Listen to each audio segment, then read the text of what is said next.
émission li nga xam ne que mu di le truc du matinal tout d'abord day daal di ñëw mbokk yi si la sortie de Aïssata Tall du côté de la régie Aïssata nag mi contester la crédibilité bu rapport bu Cour des comptes alors lors d'une conférence de presse ki nga xam ne que mu di Aïssatou mi évoqué l'absence de signature du président de l'institution et que mi ngi dénoncé benn tentative de manipulation allant dans le sens ou bien visant à discréditer le président Macky Sall. Alors, moom ki nga xam ne que moo di Aïssata Tall nee na le président de l'institution devrait automatiquement et obligatoirement apposer sa signature sur li nga xam ne que moo di rapport bi alors que ni gisu ko si wàllu wu nu mel la jàpp na ni certaines sax ñi ngi waaru maanaam ñi ngi étonné le fait que Cour des comptes def benn revirement suite ak dépense yi nga xam ni itam moom moo ko daal di confirmé woon loolu dina si daal di si nu mu gën a yaatoo si kanam tuuti incha allah alors tout d'abord la question autour de la signature bu Cour des comptes et le président de l'institution pourquoi gisuñu ko si naka na ko daal di jàngatee lu nu mel concrètement. xam nga yow li nga may wax nii. da nga may fàttali comme un ou bien benn Aïssata Tall Sall bii doon taxaw devant tous les Sénégalais ne leen on doit condamner l'apologie de la transhumance. yéen a ngi fàttaliku. Quel est le rapport.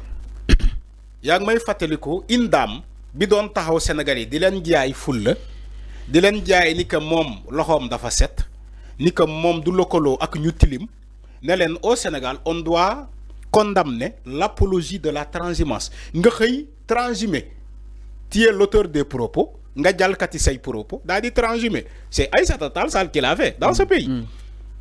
Ousmane Souleymane Ndéné Ndiaye a fait la même chose ñi doon ne man billahi du ma mës a war Ablaye Wade amoon na fi comme xale yi li ñuy doon léeb dinaan da amoon na fi donc loolu yëpp amoon na fi aujourd'hui cette Aïssata Tall Sall qui revient pour nous donner des leçons supposer oui le rapport de la Cour des comptes n'a pas une base juridique parce que sous forme quoi les signataires les mandataires les signataires n'ont pas signé.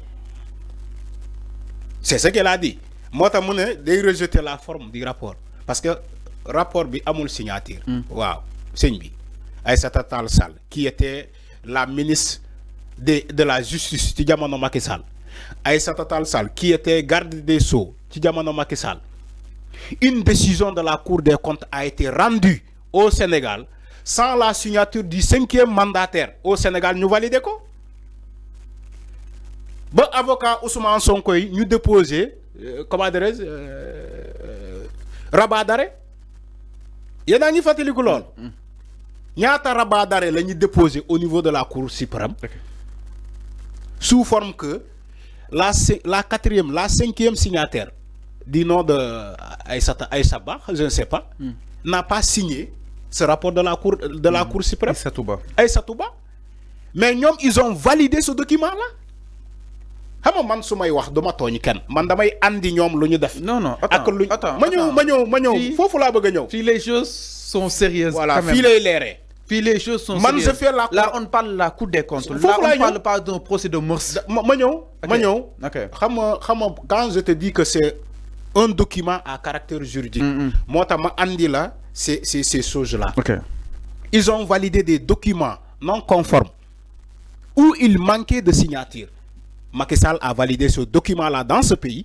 Aïssata Tall Sall, en tant que garde des Sceaux, a validé ces documents-là dans ce pays. Une décision de justice qui a été rendue sans une signature. Il manquait une signature. Okay. Avocat yi def rabat d'arrêt, ñu ne leen faale wuñu seen rabat d'arrêt. On va valider ce document-là.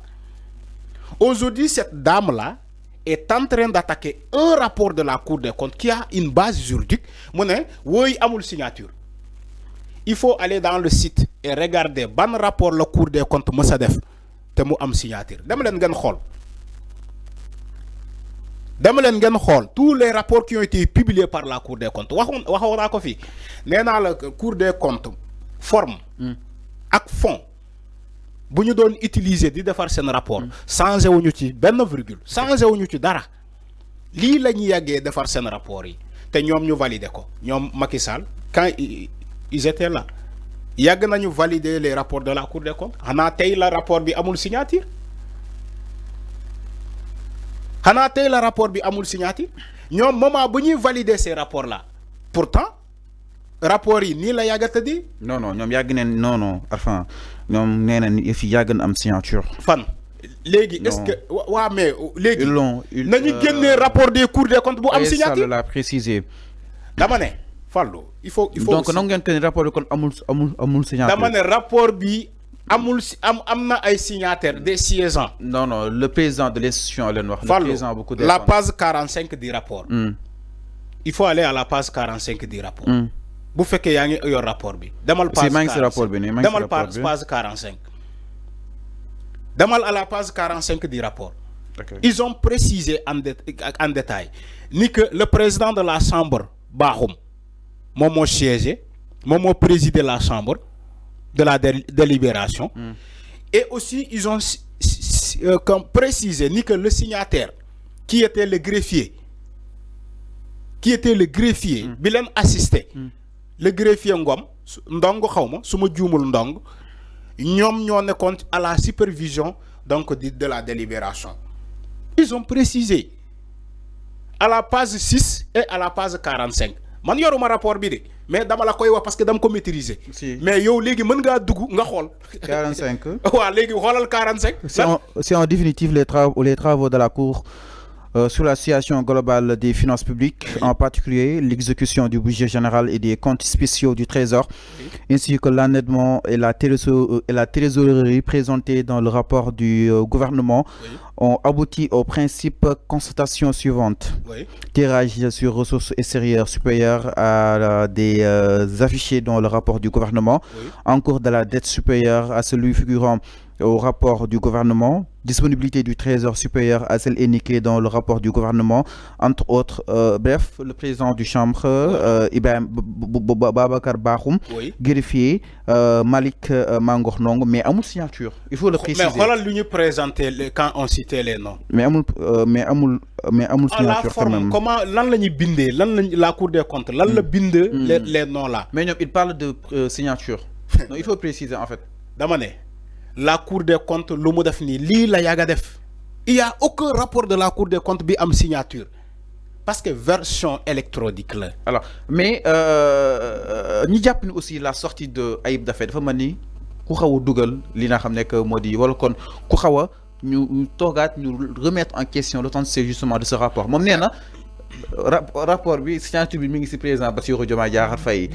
Aïssa Sall mooy kan ba nga koy jébbal li nga xam ne que moo di signature wala kon ba nga koy jox document bu am signature si loolu itam est-ce que duñu laisse à apprendre que ni franchement yi fii am na loo xam ni itam peut-être lees waxul. man du ma ne rapport baa ngi ci président. dama ne la Cour des comptes le document là a un caractère juridique. dama ne. ok non wax Ayib Daffé moo wax. man je suis pas Ayib Daffé. je suis un journaliste dama ne. rapport Cour des comptes nii la yàgg a bind rapport am ñu ñi yàgg a xool rapport Cour des comptes yi musuñu gis Cour des comptes mu bind rapport ba pare ñu am signature ak ay bic. Nee na seul le président de la République peut disposer de l'original de ce rapport. Dire que le rapport n'a pas de signature, c'est méconnaître la marche de l'État. Le rapport qui a été mis à la disposition du public est une copie la ñu jox mais journal bi président mooy original bi. dama ne xamal loolu Abdou kii ko Ayib Daffé moo ko wax ma ne man rapport bi ma gis. nee na copie la ñu te ma gis ko ci le site. ma gis ko ci site bi. rapport yi yëpp nii la ñu yàgg a tëddee sans signature nii. mais on donne le nom des siégeants on donne le nom des ñi nekkoon ci la délibération ku leen assister tous ces autorités là dañ leen di citer ci rapport yi. alors la question mooy est-ce que ñun war nañ ñoo jox copie wala. dama ne. Est-ce que c'est une leçon à donner aussi? Non, damay laaj enfin. Est-ce que c'est une leçon à donner? Mais est-ce que war nañoo jox copie wala? Dama ne est-ce que Aïssata Tall Sall a une leçon à donner à la Cour des comptes? Ouais, est-ce que war nañoo jox copie? Man waxuma copie. waxuma copie. dama ne rapport bi ngeen gis ni moom moo nekk ci président de la République moom moo nekk ci premier ministre moom moo nekk fépp. mais Ayib dama ne même rapport la. copie la dama ne même rapport moo nekk ci président de la République moo nekk fépp. même rapport ñu gis ni amul changement. dafa def erreur de communication. dama ne dama ne Ayib Daffé bu defee erreur de communication moom la. damay laaj enfin ni nga ko jàngatee comme ni ngay jàngatee. ñoom mais Ayib Daffé peut-être man dama jàpp ni que il est là pour se défendre. ok parce que ñee dañoo ba gën a dugal. c'est-à-dire que ñoom dañoo nekk di sàndiante ay kaddu politiquement man je ne suis pas dans ça xam nga man la lay wax waxal sénégalais li am depuis 1999 la loi 99 bi créé la Cour des comptes déglu ma bu baax la loi 99 bi créé la Cour des comptes loi 2012 comment des 2012 ñoo rectifié ko musuñu gis la publication d'un rapport bu jógee Cour des comptes avec des signatures bik ni nga jël bik di signer karaj non musul am non ñom suñu répondre on présente le document déglu ma rek on présente le document sous forme électronique bu la neexee nga dem imprimer ko mais on donne le nom des délibérants ñi délibéré woon dañuy citer sen tour les magistrats yu siégé woon yëpp le magistrat bi siégé woon la chambre le bi présider excusez-moi bu présider la chambre dañ koy citer en tête le greffier bi ngeen bu leen assister dañ koy citer depuis 1999 rapport yi nii la yàggat tëddee ba 2012 loi 2012 ñoo rectifié comment dire la loi de 99 alors c'est clair ñu des ba tey si li nga xam ne que moo di rapport bu Cour des comptes exactement ginnaaw ay star leneen itam du côté de la régie